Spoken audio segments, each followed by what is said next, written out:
We see how people in Argentina are focusing on this issue, but what about elsewhere around the world, and what progress have we made to help protect women? Joining me to talk about these issues is Patricia Morris. She's an internationally known leader in women's empowerment and development. Patricia, we're just watching Joel's story. You think about soldiers going off to war, a place of danger, and you hear a woman saying the most dangerous place for a woman to be is in her own home. Talk to me about this machismo kind of attitude. How do we overcome that? How do we change this dynamic? Yeah, no, you're absolutely correct. I mean, women are really unsafe.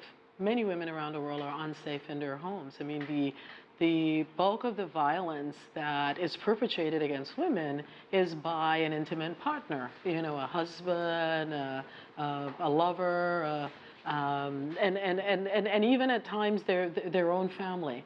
And so there is some work that's being done to sort of focus on changing public perspectives.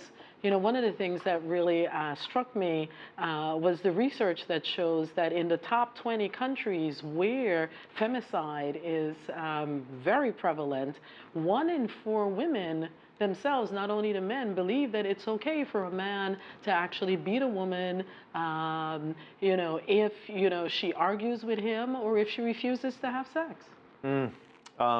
Where do you find women most vulnerable? You're talking about a list of countries. I mean, is this prevalent all around the world? Is it more centralized in some areas of the world? Or? It is prevalent all around the world, but we see it quite significantly in high numbers in Latin America and also across Europe. I remember interviewing a woman who was a victim of domestic abuse, finally left the relationship, and I remember her telling me, that, kind of riffing off what you just said, that her mother-in-law said, you should just don't get on his nerves, and she was getting all this pressure from all these people. How do you find the support systems, and how do people break from this? Because and what about the risk factors there?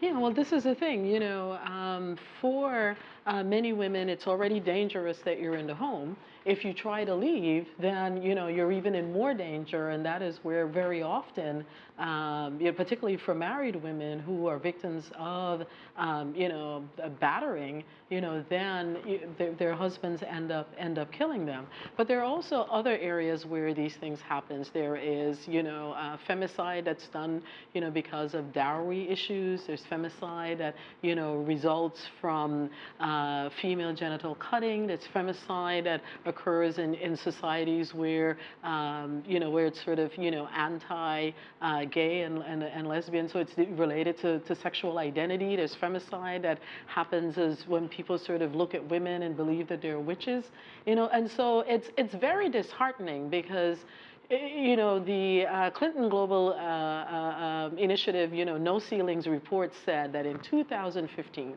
it is the best time, ever in the lifetime of women, right, in the history of humans, for someone to be born a woman, But at the same time, you still have this femicide that where men are actually being able to get away with killing women because they're women, because of the impunity. Well, and one of the things is it's difficult to get numbers on this. So does that indicate that some countries don't even see this as an issue? I mean, and I go back to Joel's report, one of the women saying, what are the police doing? What are the prosecutors doing? What are the judges there for?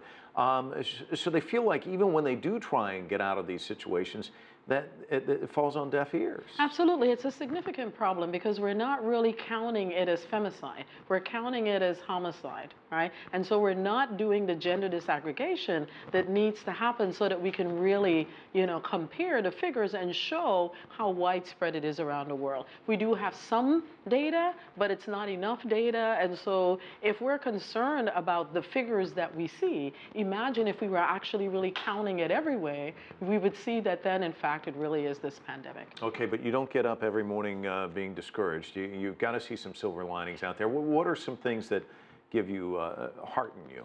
I mean, I think that there is more of a focus on this because of, the reporting that, news agencies like yourself is doing.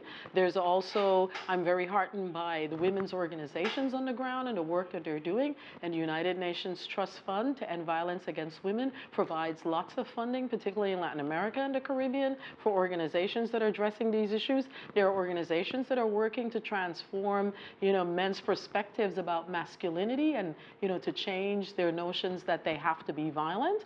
And then there are the people on the street that you mentioned in your story who are now in growing numbers saying that no one, nowhere, should be affected.